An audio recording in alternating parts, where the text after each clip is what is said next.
اور 80 سالوں میں انہوں نے ایک بار بھی امریکہ کے خلاف رد عمل نہیں کیا۔ آج اگر ایک مسلمانوں کے خلاف اگر کوئی بات کر دینا کہ یار مسلمان بڑی گھٹیا قوم ہے، تم دیکھو پورے مسلمان ایسے بھڑک اٹھیں گے اور پورا تماشا لگائیں گے، روڈ بلاک کر دیں گے، بھائی امریکہ کے سفیر کو نکالو، یہ کرو وہ کرو، لیکن عمل کچھ نہیں کریں گے۔ فرق محسوس کر رہے ہیں نا آپ؟ عمل اور رد عمل میں کیا فرق ہے؟ اگر وہ کہہ دینا کہ مسلمان بڑی سست قوم ہے، سارے مسلمان کہیں گے کفار نے ہمارے جذبات مجروح کر دیے، ہمارے نفسیات کے ساتھ کفار کھیلتے ہیں، چلو بھائی ان کے سفیر کو یہاں سے نکالو، ان کو یہاں سے باہر کرو، ان کا بائیکاٹ کرو، ان کو دفع کرو۔ او بھائی بائیکاٹ کرتے ہیں، تمہارے پاس چیزیں نہیں ہیں، میں خود کہتا ہوں کہ بائیکاٹ کرو، لیکن افسوس سے کہنا پڑتا ہے جو چیزیں ہماری ضرورت کی ہیں وہ چیزیں ہمارے پاس نہیں ہیں۔ مسلمانوں کے پاس اگر وہ چیزیں ہیں بھی صحیح، لیکن 2 نمبری کرتے ہیں، چیز کو اوریجنل بناتے نہیں ہیں۔ اگر تمہاری چیزوں کی کوالٹی اچھی ہوتی تو بجائے ہم باہر کی چیزوں کے استعمال کرنے کے مسلمانوں کی چیزوں کے استعمال کرتے۔ دوسری جنگ عظیم سے پہلے امریکہ کا بڑا نام چلتا تھا، کاریں بھی امریکہ کی چلتی تھی، پروڈکٹس بھی امریکہ کے چلتے تھے، سب سے آگے امریکہ جا رہا تھا، سب سے آگے امریکہ چل رہا تھا۔ آپ سنا جس کو ہم میڈ ان جاپان کہتے ہیں، تو کیسے اس چیز کی قدر منزلت ہمارے سامنے آ جاتی ہے۔ جیسے ہی ہم پڑھتے ہیں کہ یار میڈ ان جاپان، یہ چیز جاپان کی ہے، تو ہم اس چیز پہ فوراً اعتماد کر لیتے ہیں۔ لیکن دوسری جنگ عظیم سے پہلے جاپان کی کوئی قیمت نہیں ہوتی تھی، حتیٰ کہ دکاندار بھی اپنے دکان پہ وہ چیز نہیں رکھتے تھے جس کے اوپر لکھا ہوتا تھا میڈ ان جاپان۔ کیوں نہیں رکھتے تھے؟ اس لیے کہ انہیں اس چیز سے اپنی بے عزتی محسوس ہوتی تھی، اتنی گھٹیا کوالٹی تھی اس کی۔ لیکن جاپان نے کیا کیا؟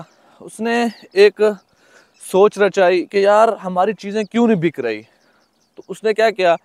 اپنی پروڈکٹ کو کوالٹی بدلنا شروع کر دی، اعلیٰ سے اعلیٰ کوالٹی دینا شروع کر دی۔ 40 سال کے اندر امریکہ کو پیچھے کر دیا جاپان نے، اور جاپان آگے کر دیا، یہاں تک کہ آپ دیکھیں آج 80% پوری دنیا میں جو الیکٹرانکس چیزیں استعمال ہوتی ہیں وہ میڈ ان جاپان ہوتی ہیں۔ اچھا مزے کی بات بتاؤں، جب اپولو 2 چاند پہ جا رہا تھا، امریکہ کا اپولو 2 چاند پہ جا رہا تھا، اسے ایک ٹیپ ریکارڈر کی ضرورت تھی، تو اس نے وہ ٹیپ ریکارڈر کہاں سے منگوایا؟ جاپان سے منگوایا تھا، اور وہ ٹیپ ریکارڈر جاپان کا تھا، اور اپولو 2 امریکہ کا آدمی اپنے ساتھ چاند پہ لے کے گیا تھا۔ یہ بات سوچنے والی ہے۔ جیسے ہی جاپان نے اپنی کوالٹی کو بدلا، دن دگنی رات چگنی ترقی کی، 40 سال کے اندر جو لوگوں کا نظریہ تھا، جو دنیا کا نظریہ تھا، اس کو بدل کے رکھ دیا اور اپنے پروڈکٹ کو آگے لے آئے۔ آج اب دیکھیں جس کے اوپر میڈ ان جاپان کا مہر لگا وہ فوراً ہم لے لیتے ہیں۔ کیوں؟ اب ہمارے ذہنوں میں اس کا اعتماد بیٹھ چکا ہے۔ اب مسلمانوں کے کیا خامی ہے؟ ہمارے مسلمان 2 نمبری بہت کرتے ہیں، جھوٹ بولتے ہیں، دھوکہ دیتے ہیں۔ دیکھیں اس میں اسلام کا قصور نہیں ہے، اسلام نے تو واضح بتا دیا ہے، من غش فلیس منا، جو دھوکہ دے گا، جو 2 نمبری کرے گا، وہ ہم میں سے نہیں ہے، اس کا ہم سے کوئی تعلق نہیں۔ کیا مطلب تعلق نہیں؟ کہ اس کا ہماری شریعت سے کوئی تعلق نہیں، وہ بندہ دھوکے باز ہے۔ اب دیکھیں آپ اگر حدیث میں چلے جائیں، ہاں قرآن پاک میں سورۃ البقرہ میں یخادعون اللہ والذین آمنوا وما یخدعون الا انفسهم وما یشعرون، جو دھوکہ دہی کرتے ہیں، اللہ کو دھوکہ دینے کی کوشش کرتے ہیں، یا ایمان والوں کو دھوکہ دیتے ہیں، کوئی چیز بیچ کر 2 نمبری کر کے، دھوکہ دہی دے کے، چرب لسانی کے ساتھ ان کو گمراہ کرتے ہیں، ان کے اندر فرقہ واریت لے آتے ہیں، ان کے پیسوں کی خاطر ان کو غلط راہ پہ لگا دیتے ہیں، وہ کسی کو دھوکہ نہیں دے رہے، نہ وہ اللہ کو دھوکہ دے رہے ہیں، نہ وہ ایمان والوں کو دھوکہ دے رہے ہیں، بلکہ وہ اپنی ذات کو دھوکہ دے رہے ہیں، لیکن ان کو یہ بات محسوس نہیں ہو رہی۔ تو میرے عزیز، ہمارے مسلمان آج دھوکہ دہی میں سب سے 1 نمبر میں جا رہے ہیں۔ ایک بار اللہ کے نبی صلی اللہ علیہ وسلم مارکیٹ میں گئے، دیکھا کہ مارکیٹ میں غلہ پڑا ہے، خشک ہے، لیکن ابھی تھوڑی دیر پہلے بارش ہوئی ہے، یہ کیسے ہو سکتا ہے؟ تو اللہ کے نبی صلی اللہ علیہ وسلم نے اندر ہاتھ ڈالا، غلے کے باہر نکالا، تو دیکھا جو گیلا تھا وہ اندر چھپایا ہوا تھا، باقی خشک کو باہر کیا ہوا تھا۔ تو آپ صلی اللہ علیہ وسلم نے فرمایا یہ آپ نے کیا کر دیا؟ تو وہ عرض کرنے لگا یا رسول اللہ ابھی بارش ہوئی ہے تو میں نے چھپا کے رکھ دیا ہے، جو سوکھا ہے اوپر کر دیا۔ تو اللہ کے نبی نے فرمایا نہیں، جیسے تمہاری چیز ہے اسے باہر کر کے ویسے نکال کے رکھ دو۔ پھر اللہ کے نبی صلی اللہ علیہ وسلم نے وہاں کلمات فرمائے تھے، من غش فلیس منا، جو دھوکہ دے گا وہ ہم میں سے نہیں ہے، اس کا ہم سے کوئی تعلق نہیں ہے، وہ ہم سے محبت کے دعوے نہ کرے، وہ ہمارا یار نہیں ہو سکتا، وہ 2 نمبر ہے۔ تو اللہ کے نبی صلی اللہ علیہ وسلم روزانہ ظہر کے وقت جاتے تھے مارکیٹ گھومنے کے لیے، روزانہ مارکیٹ جا کے گھومتے تھے، دیکھتے تھے کہ مارکیٹ کی کیا صورتحال ہے۔ آج کل تو ہمارے ماشاءاللہ میں معذرت کے ساتھ کہوں گا کہ ہمارے دیندار طبقے نے دین کو الگ تصور دے دیا ہے، کاروبار کو، دنیا کو، سسٹم کو الگ تصور دے دیا۔ اب یہ 2 دھڑ بن چکے ہیں۔ دیندار طبقہ کہتا ہے کہ اگر مدرسے میں رہو گے، مسجد میں رہو گے، کتابیں پڑھو گے، قرآن پڑھو گے، بس اونلی یہ صرف دین کا ورک ہے۔ اگر تم کاروبار میں جاؤ گے، اگر تم اچھے بزنس مین بنو گے دنیا میں، اگر آپ ایلن مسک کی جگہ سنبھالو گے تو آپ دیندار نہیں ہو سکتے۔ یہ غلط کنسیپٹ ہے۔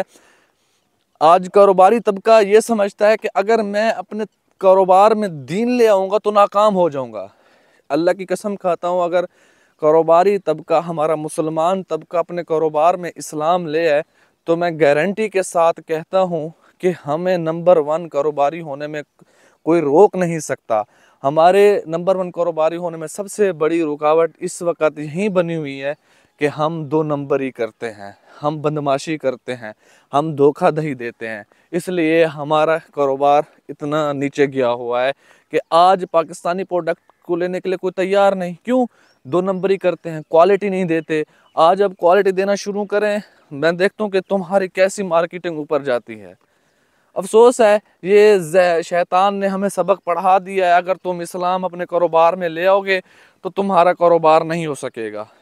کرتے رہو ایسے، ہمیشہ پیچھے رہو گے۔ مسلمان تو ہر چیز میں لیڈنگ کرنے کے لیے آیا، لیڈرشپ کے لیے آیا ہے، بجائے یہ کہ وہ دوسروں سے متاثر ہو کے اپنا کاروبار کرے۔ آج اگر کاروباری دیندار بھی ہوگا نا، کاروبار کرنے جائے گا نا، مارکیٹ میں پہنچے گا تو جب کاروبار کی صورتحال دیکھے گا کہ یار یہاں تو لوگ رشوت دیتے ہیں، لیتے ہیں، یہاں تو 2 نمبری کرنی پڑتی ہے، تو ماشاءاللہ وہ دیندار بھی 2 نمبری شروع کر دیتا ہے۔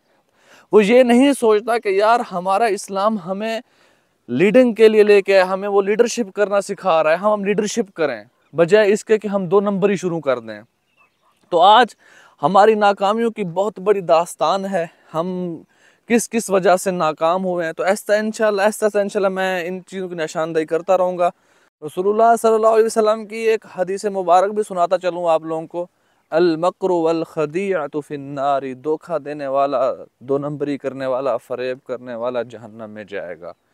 تو میرے عزیزو، ہمیں دنیا میں بھی نقصان ہوتا ہے کہ ہم کاروبار میں سب سے پیچھے ہیں، کوالٹی کو ہم بہتر نہیں کرتے، صرف کوانٹٹی پہ زور ہے، 2 نمبری پہ زور ہے، اچھا ورک نہیں کرتے، اچھا کام نہیں کرتے، صبح جلدی نہیں اٹھتے، اپنے کام پہ فوکس نہیں کرتے، محنت نہیں کرتے، 2 نمبری کرتے ہیں، دوسرا دھوکہ دہی دیتے ہیں۔ تو دنیا میں بھی نقصان اٹھا رہے ہیں کہ ناکام ترین طبقہ ہے اس وقت مسلمان، اور آگے بھی ناکامی ہے، جہنم ہے۔ دیکھیں، آپ آج سے اپنی کوالٹی بہتر کریں، آج اپنے 1 نمبر کوالٹی کریں تو لوگ تمہارے قیمت لے گائیں گے، دنیا تمہاری قیمت لے گائے گی، دنیا تمہارے پیچھے بھاگے گی۔ لوگوں کو کوالٹی چاہیے، لوگوں کو جہاں بھی کوالٹی ملے گی وہاں جائیں گے۔ اب مسلمان کیوں کافروں کے پروڈکٹ استعمال کرتے ہیں؟ کیونکہ مسلمانوں کو پتہ ہے کہ ہمارے مسلمان 2 نمبر ہی کرتے ہیں، ہمارے مسلمان اچھا پروڈکٹ نہیں بناتے، تو اس لیے بیچارے وہ باہر دشمنوں کے، کافروں کے جا کے وہ پروڈکٹ لیتے ہیں۔ تو میرے عزیزو، اپنے پروڈکٹ پہ دھیان دو، ان سے کوالٹی دو، اسے اچھا بناؤ، جتنا اچھا بناؤ گے اتنا بکے گا، جو دکھتا ہے وہ بکتا ہے۔